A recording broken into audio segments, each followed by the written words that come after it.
Leonard Fisher sat across from me at that jungle trekking camp in northern Thailand, his hands trembling around a cup of lukewarm coffee. The 58-year-old Frenchman looked like he'd aged a decade in the 3 months since I'd last seen him. His eyes, once sharp and full of that characteristic French intellectual curiosity, now darted around like a cornered animal's. When he finally spoke, his voice was barely a whisper. "I need to tell someone what happened in Chiang Rai before it destroys me completely." I'd known Leonard for years through our shared passion for Southeast Asian trekking. He was the kind of man who could quote Camus while setting up camp, who brought proper wine to mountaintop dinners, who made everyone around him feel more cultured just by proximity. But the man before me now was a hollow shell. What had happened to transform a rational, educated French philosophy professor into this broken figure? "It started with grief," he said, staring into his coffee as if it held answers. "Marie died 2 years ago, breast cancer. We'd been married for 33 years. I thought I was handling it well, therapy, medication, throwing myself into work. But inside I was rotting. Every morning I woke up and forgot for just a second that she was gone. And then I'd remember, and that moment of remembering became its own kind of death." Before we continue, subscribe right now if you've ever wondered how intelligent people fall into traps they should have seen coming.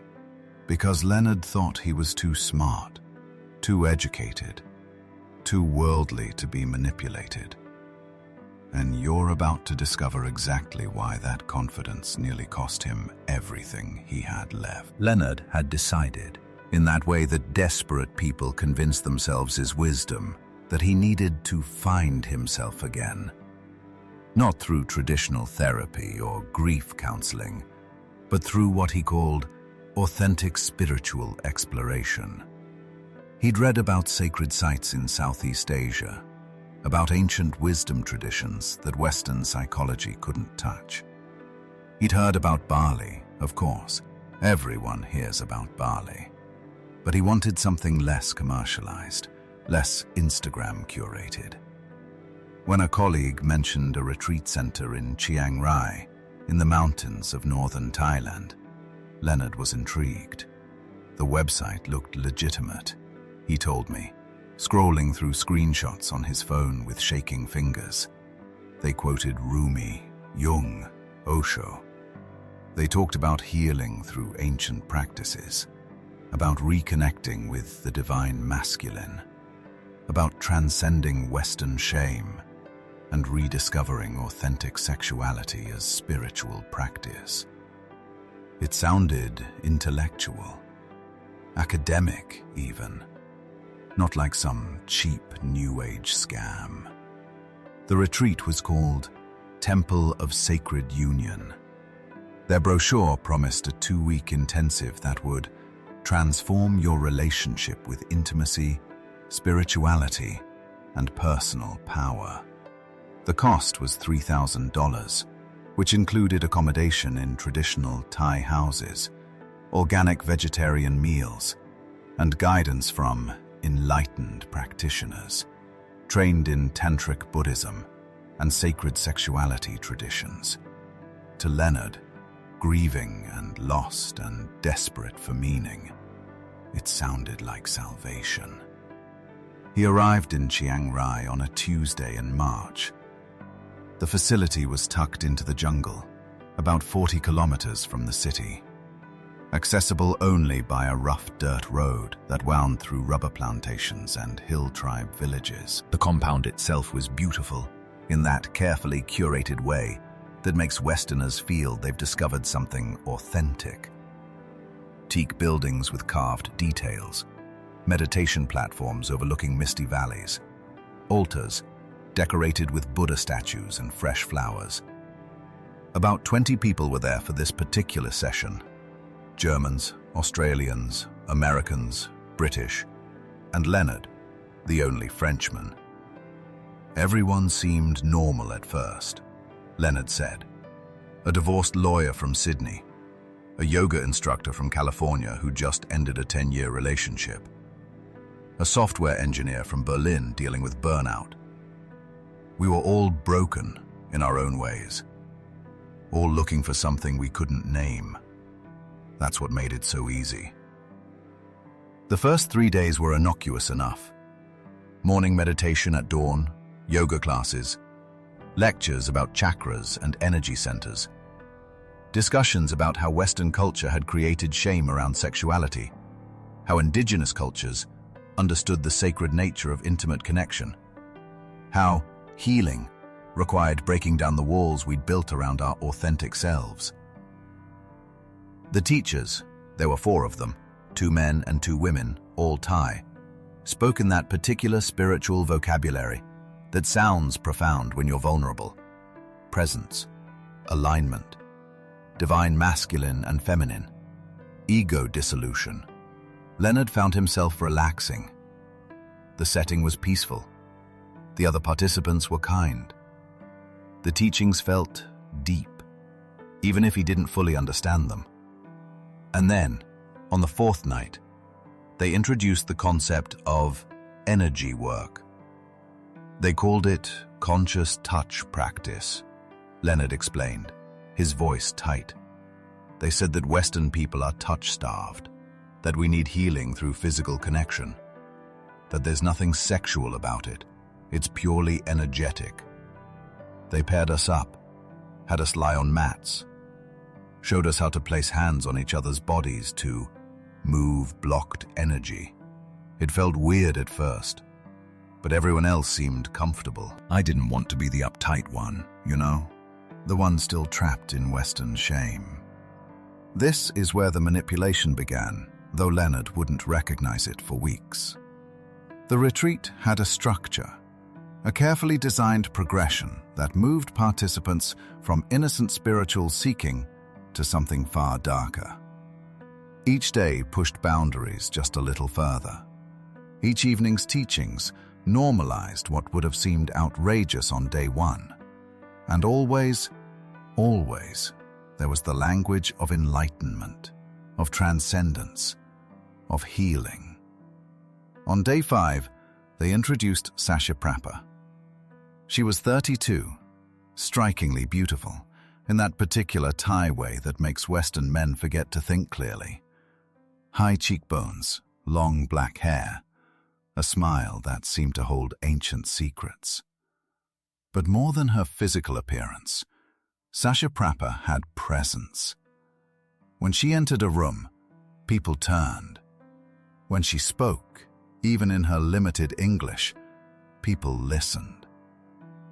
The retreat leaders introduced her as a master practitioner who would be guiding the more advanced work. She singled me out almost immediately, Leonard said. During group sessions, she'd use me for demonstrations. She'd talk about how I carried my grief in my body, how she could feel the weight of my loss, how my wife's death had created energetic blockages that needed release. It felt like she could see into my soul, like she understood me in ways even Marie hadn't. Stop! Hit that subscribe button right now, because what happens next will change everything you thought you knew about spiritual manipulation. Write in the comments, what would you do in this situation? Would you have seen the red flags? The retreat moved into its 2nd week. The practices became more intense. There were breathwork sessions that left participants in altered states of consciousness. There were release ceremonies where people screamed and cried and collapsed. And there were increasingly intimate energy exchanges that the leaders insisted were necessary for deep healing. Sasiprapa began working with Leonard privately. She'd pull him aside after group sessions, tell him he needed special attention because his grief was so profound. They'd go to a private meditation room and she'd guide him through exercises that blurred the line between therapy and seduction. She'd place her hands on his chest and tell him to breathe into her touch. She'd press her body against his back and describe the energy flowing between them. She'd look into his eyes with an intensity that made him feel seen for the first time since Marie's death. "I know how this sounds," Leonard said, his face flushed with shame. "I know I should have recognized what was happening, but you have to understand, I was so lonely, so desperate to feel alive again.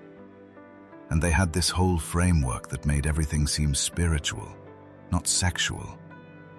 They talked about masculine and feminine energies, about divine union, about healing through sacred connection. It wasn't presented as seduction. It was presented as enlightenment." The boundary between teacher and student began to dissolve. Sasiprapa started staying with Leonard after the group sessions ended. They'd talk late into the night about his marriage, his grief, his fears. She told him about her own suffering, an abusive father, a difficult childhood, her journey to spiritual awakening. She created intimacy through shared vulnerability, through the illusion of mutual recognition. And then, on the 10th night of the retreat, everything changed. Sasiprapa came to Leonard's room after midnight. She said the other teachers had agreed he was ready for advanced practice. She explained that true healing required moving beyond talk, beyond simple touch, into what she called total energetic union. She used all the right spiritual language: sacred, divine, transcendent. She made it sound like mysticism, not a proposition. That night changed everything. Leonard woke the next morning in a state of confused euphoria. Sasiprapa lay beside him, and for the first time since Marie's death, he felt something other than emptiness. But beneath the temporary relief was a growing unease. Something about the previous night felt both profoundly meaningful and deeply wrong. He couldn't articulate why. "She told me it was normal to feel confused," Leonard said.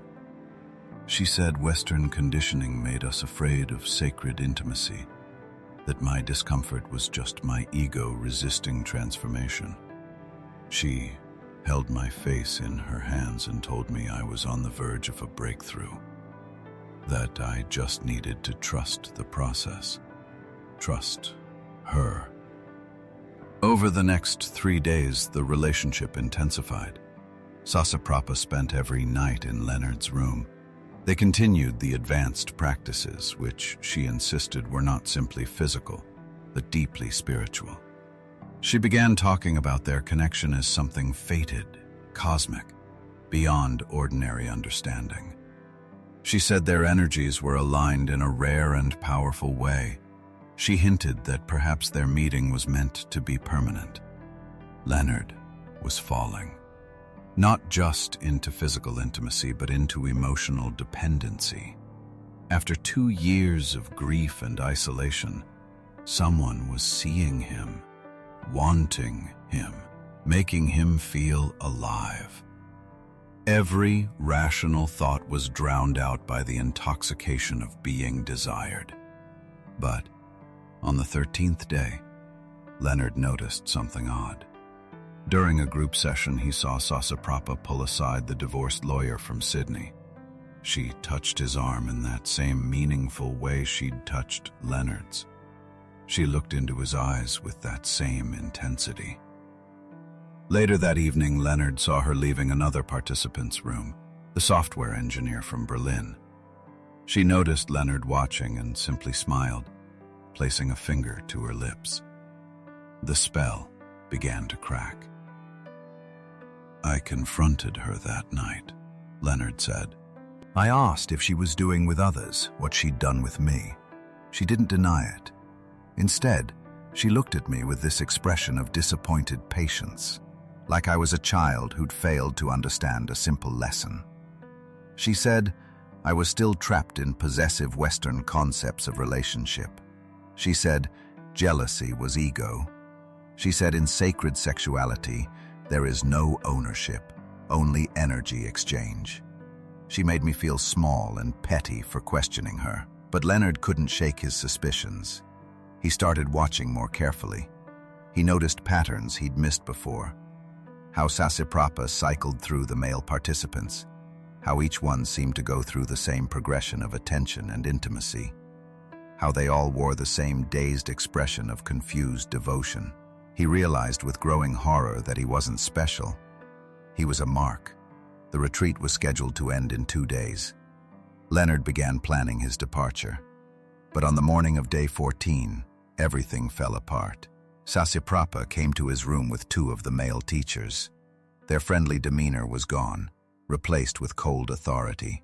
Sasiprapa explained that Leonard had stolen energy from her during their sacred practices, that he had taken without giving, that he owed a debt.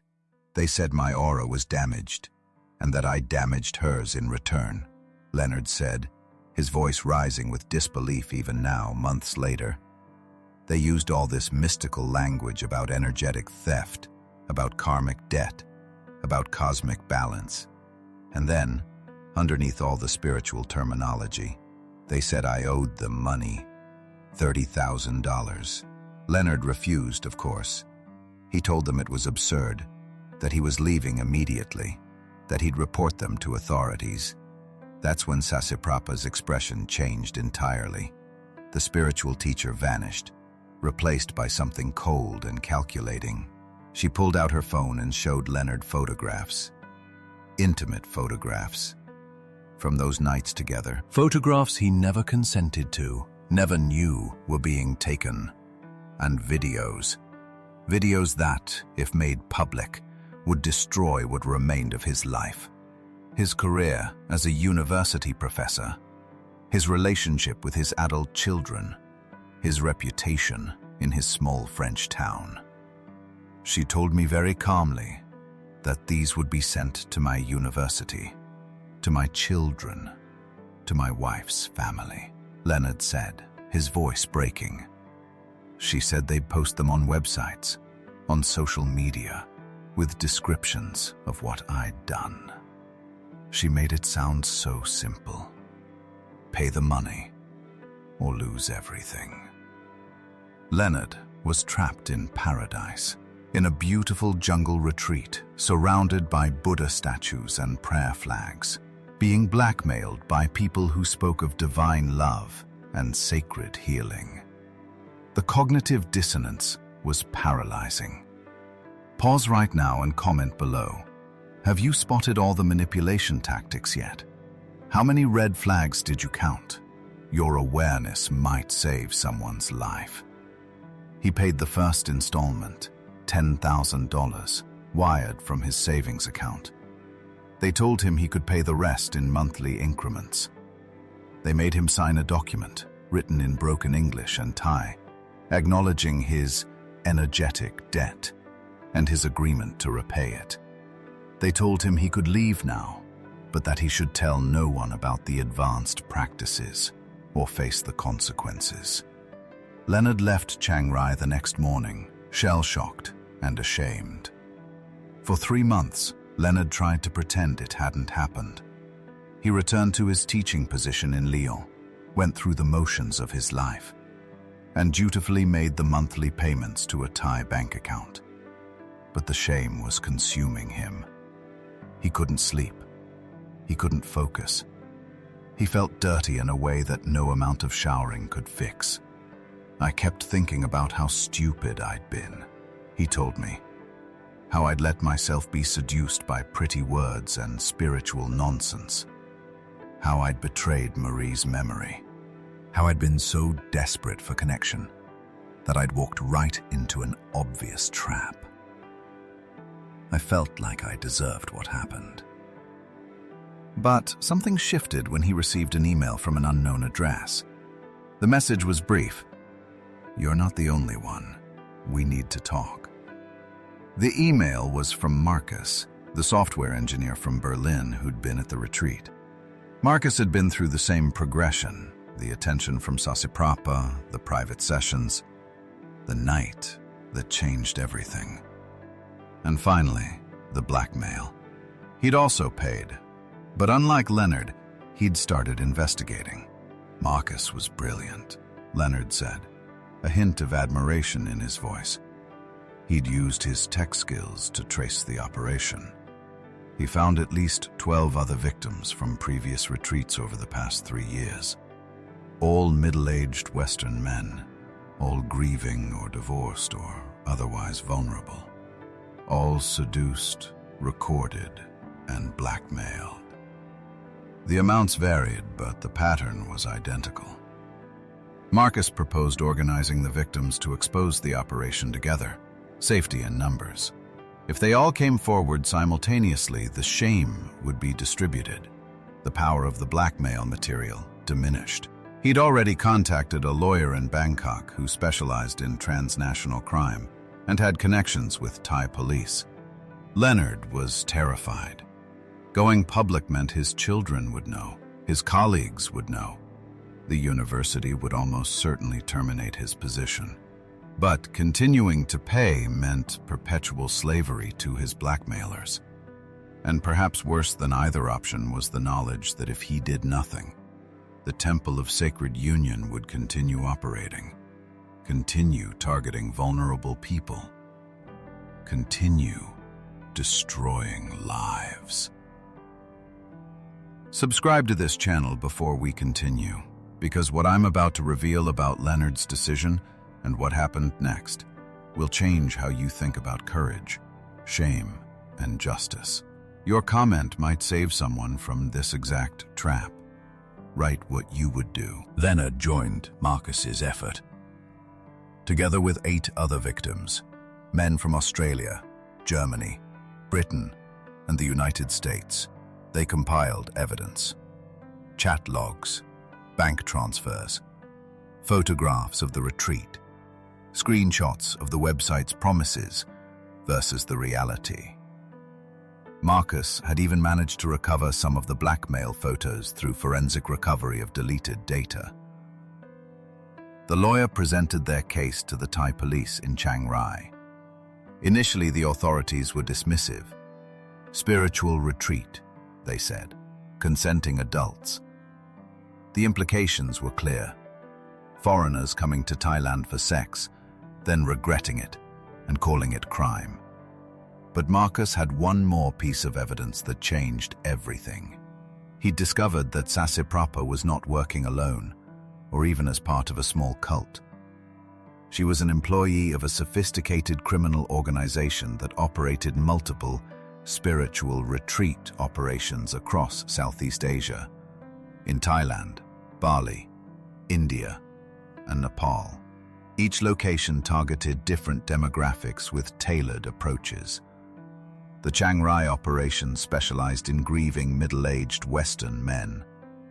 A Bali location targeted recently divorced women. A Nepal retreat focused on young spiritual seekers with wealthy parents. The organization had generated millions of dollars in blackmail payments over 5 years. They rotated locations every 18 months to avoid police attention. They had lawyers on retainer, backup plans, and shell companies in multiple countries. This wasn't a cult. It was organized crime disguised as spirituality. The evidence was sufficient for Thai authorities to raid the Temple of Sacred Union. But by the time police arrived at the jungle compound, it was empty. The buildings were still there, the meditation platforms, the carved teak structures, the Buddha statues. But the people were gone. Sasiprapa and the other teachers had vanished, likely tipped off by their network. However, police did recover hard drives containing thousands of compromising photographs and videos of victims from dozens of retreats. Part of me felt relieved, Leonard said. The evidence was seized, so they couldn't use it against us anymore. But another part felt frustrated. They got away. They're probably running the same operations somewhere else now. targeting other vulnerable people who won't see it coming. The investigation continued, but slowly. International cybercrime, multiple jurisdictions, victims scattered across continents. The Thai police were cooperative but overwhelmed. Interpol was notified but had limited resources. The lawyer explained that prosecuting this kind of operation required years of patient work, international cooperation, and luck. Meanwhile, Leonard had to rebuild his life. He'd stopped making payments the moment the police raid happened, but the damage was done. He'd lost nearly $40,000. More significantly, he'd lost his sense of trust in others, in himself, in his own judgment. He started therapy, this time with a proper trauma specialist, not a spiritual guru. He confided in his adult children, who were shocked but supportive. He took a sabbatical from teaching to focus on recovery. The hardest part wasn't the money or even the shame, Leonard said. It was realizing how thoroughly I'd been manipulated. Every word Sasiprapa said, every touch, every look, it was all calculated, practiced. She'd done it dozens of times before me and probably dozens of times since. What felt like profound spiritual connection was just a sales technique. What felt like healing was just grooming. I wasn't seen. I was just another mark. Months passed. Leonard slowly began to reclaim his life. He returned to teaching. He reconnected with old friends. He started dating again, cautiously, always watching for red flags, always guarding against manipulation. The shame lessened, though it never fully disappeared. Some mornings he still woke up and forgot, just for a moment, what had happened. And then he'd remember, and that moment of remembering was its own kind of death. Then, 8 months after the raid, Leonard received an unexpected phone call from the Bangkok lawyer. Thai police, working with Interpol, had arrested Sasiprapa in Kathmandu, Nepal. She'd been operating a new retreat there, targeting vulnerable women this time. One of the participants had reported suspicious activity early, before the blackmail stage. Police had moved quickly and caught the entire operation intact. Sasiprapa was extradited to Thailand to face charges. Multiple charges. Fraud, blackmail, operating without proper business licenses, immigration violations, and facilitation of prostitution. The evidence against her was overwhelming, not just from Leonard's group, but from dozens of other victims who'd come forward once news of the arrest went public. The hard drives recovered from the Chiang Rai raid provided damning documentation. They asked if I'd be willing to testify, Leonard said. To fly to Bangkok, appear in court, tell my story in front of judges and journalists. Everything I'd been trying to hide, to put behind me, would become public record. My name would be in newspapers. The details of my stupidity and shame would be available for anyone to read. Leonard struggled with the decision for weeks. His therapist encouraged him to think about what testimony would mean for his healing. His children said they'd support whatever he chose. The other victims had mixed reactions, some eager to confront their abuser, others wanting to move on quietly. Marcus, the Berlin software engineer, was adamant. If we don't testify, she'll get a light sentence or get off entirely.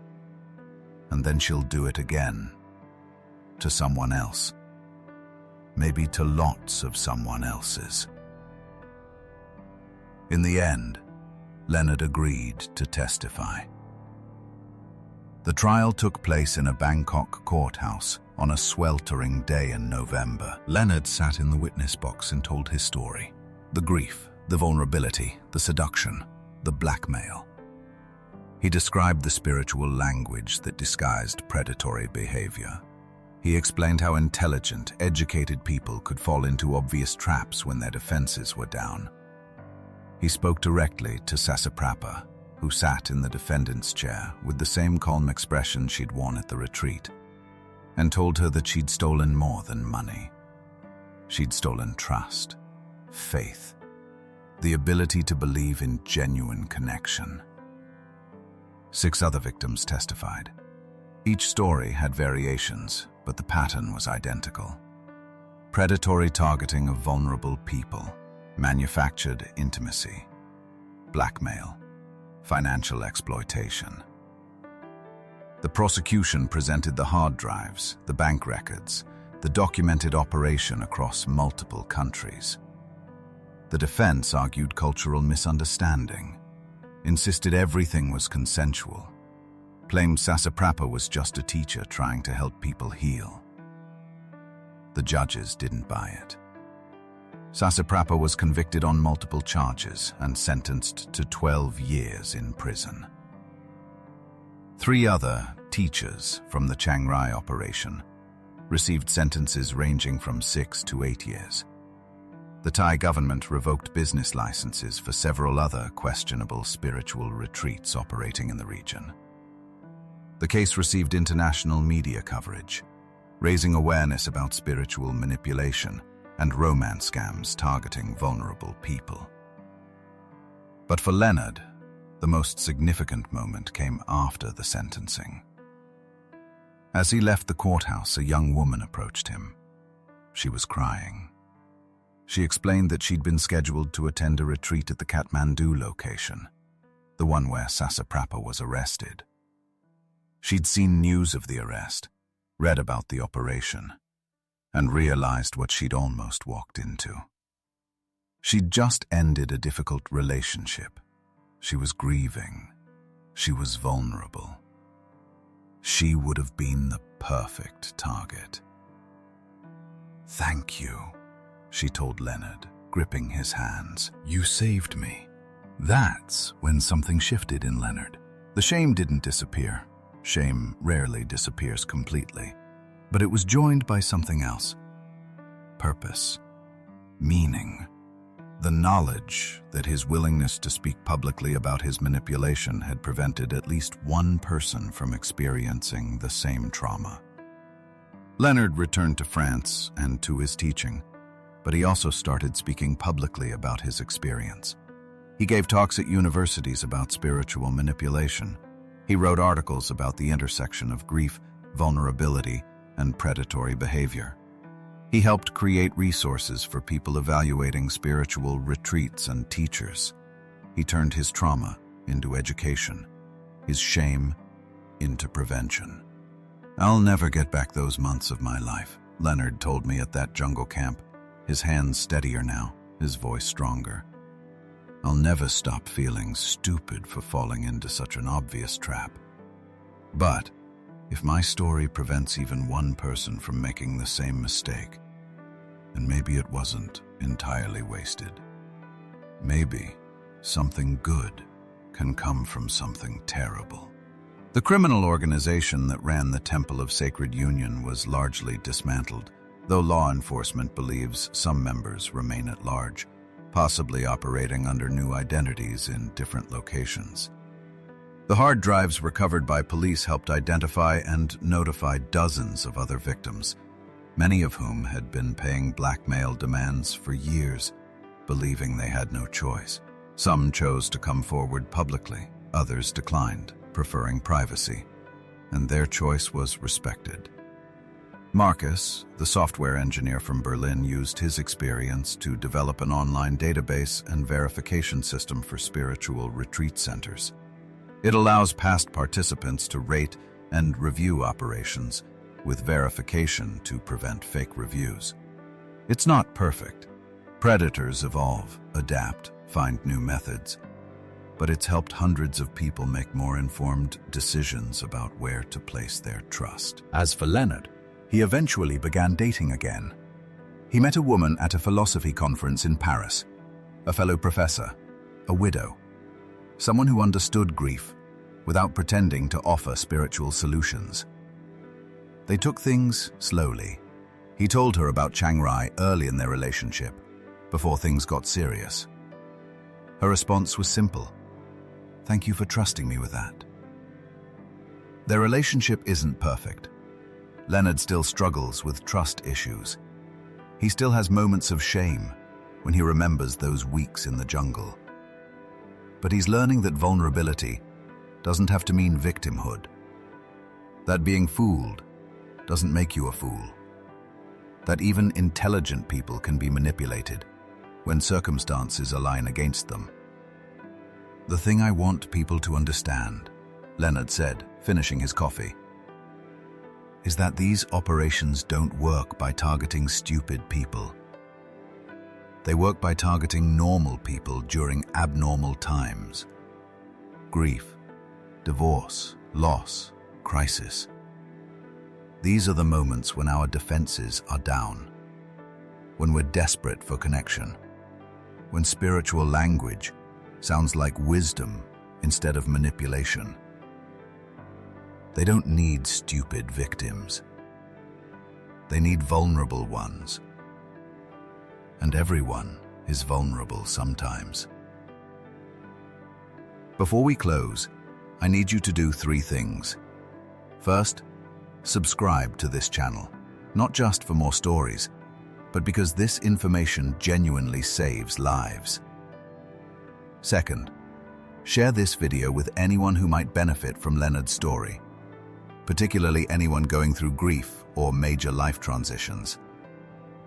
Third, and most importantly, comment below with your own experiences or what you learned from this case. Your words might be exactly what someone else needs to hear before they board a plane to a spiritual retreat that will change their life in ways they never imagined. Leonard and I sat in silence for a moment after he finished his story. Around us, the jungle camp bustled with evening activity. Trekkers returning from day hikes, cooks preparing dinner, the ordinary rhythms of people pursuing ordinary adventures. We were in Southeast Asia, in a legitimate operation, run by honest people who wanted to share the beauty of their region with visitors. Not everyone is Sasiprapa. Not every spiritual experience is a scam. But some are, and the difference isn't always clear until it's too late. "Do you regret going to Chiang Rai?" I asked Leonard finally. He thought for a long time before answering. "I regret the pain, the money, the shame, the trauma, but I don't regret learning what I learned about manipulation, about human nature, about my own vulnerability. That knowledge has made me more careful, yes, more guarded, perhaps, but also more compassionate. I understand now how people fall into cults, how they join pyramid schemes, how they believe impossible promises. I used to think those people were weak or stupid. Now I know they're just human, just like me." The sun was setting over the Thai mountains, painting the sky in shades of orange and purple. Beautiful, peaceful, deceptive in its tranquility. Somewhere out there, in another jungle compound or mountain retreat or beach resort, someone like Sasiprapa was probably running the same operation with a different name. Someone like Leonard was probably walking into the trap right now, believing this time it's real, this time it's different, this time it's genuine spiritual connection. This is why Leonard tells his story, why I'm telling it now, why you need to share it. Because the next victim might be someone you love. The next trap might be wrapped in slightly different language. Cryptocurrency instead of spirituality. Fitness instead of tantra. Life coaching instead of sacred sexuality. The packaging changes, but the pattern remains. Identify vulnerability. Manufacture intimacy. Create dependency. Exploit and extract. Leonard Fisher survived his spiritual sex cult. He recovered most of his life, if not his innocence. He turned his trauma into purpose, his shame into education. But not everyone is so lucky. Not every victim finds Marcus's email. Not every operation gets dismantled. Not every Sasiprapa gets arrested. The best defense against manipulation is knowledge, awareness of the tactics, recognition of the patterns, the courage to trust your discomfort when something feels wrong, even when everyone around you seems convinced it's enlightenment. If you're reading this and wondering about a spiritual teacher, a retreat, a practice that promises transformation through methods that make you slightly uncomfortable, listen to that discomfort. It might be Western conditioning blocking your growth, or it might be your intuition, recognizing danger that your desperate hope wants to ignore. Trust is beautiful. Vulnerability is necessary. Spiritual seeking is profound. But predators know this and weaponize our deepest yearnings against us. They use our grief, our loneliness, our desire for meaning as tools for exploitation. They transform sacred concepts into con artistry. Leonard's final words to me that evening in the jungle camp were these: tell people that healing is possible. Tell them that recovery is possible. But also tell them that some mistakes can be prevented. That sometimes the courage to walk away is more spiritual than the courage to stay. That real teachers don't isolate you, photograph you, blackmail you. Real healing doesn't require surrendering your judgment or your bank account. And real intimacy, sacred or otherwise, always includes consent, clarity, and respect. The Temple of Sacred Union no longer exists, at least not in Chiang Rai. But the Temple of Human Vulnerability remains open for business everywhere, and there will always be those who seek to exploit it. Leonard's story is one of thousands, maybe millions. Most never get told. Most victims stay silent, trapped by shame, believing they're alone in their stupidity. They're not alone. The stupidity wasn't theirs, and silence protects only the predators. This is why we tell these stories. This is why you need to share them. This is why awareness matters more than shame. Leonard Fisher went to Chiang Rai seeking healing and found only trauma. But in the aftermath, in the slow reconstruction of his shattered trust, he found something else. Purpose. The knowledge that his pain, publicly shared, might spare others the same fate. That's the real sacred union. Not what Sasiprapa promised in her jungle compound, but the connection between survivors and potential victims, between those who've learned hard lessons and those who might benefit from them. That's the real healing, not mystical energy exchange, but honest human communication about our vulnerabilities and how predators exploit them. If you take nothing else from Leonard's story, take this. Your intuition is worth more than any spiritual authority's assurance. Your discomfort is worth more than any group's pressure to participate. Your boundaries are worth more than any promise of enlightenment. And your life, your money, your dignity, your trust, your intimate images is worth protecting, even if that means walking away from something that others insist is profound. Leonard walked into that retreat seeking his dead wife's ghost and found instead a criminal enterprise dressed in prayer beads. He walked out blackmailed, traumatized, and $40,000 poorer. But he also walked out eventually, which not everyone does. Some people stay trapped for years. Some never escape. Some lose everything. He got out, He recovered. He testified. He helped dismantle the operation. He turned his shame into purpose. And now, through me, through you, through this story, he might prevent the next victim from becoming one. That's not nothing. That's not redemption, exactly. Redemption suggests there was sin, and vulnerability isn't sin. But it's something. Meaning from suffering, prevention from pain, light from darkness. The temple of sacred union is closed. Sasiprapa is in prison. But the larger temple, the temple of human vulnerability, human loneliness, human desperate hope, remains open. And there will always be those who pose as priests while picking pockets. Stay aware, stay skeptical, stay safe. And if you see someone heading toward a temple that promises too much, that demands too much trust too quickly, that blurs boundaries between spirituality and exploitation, share Leonard's story. Tell them what happened in Chiang Rai. Remind them that real healing doesn't require blackmail material.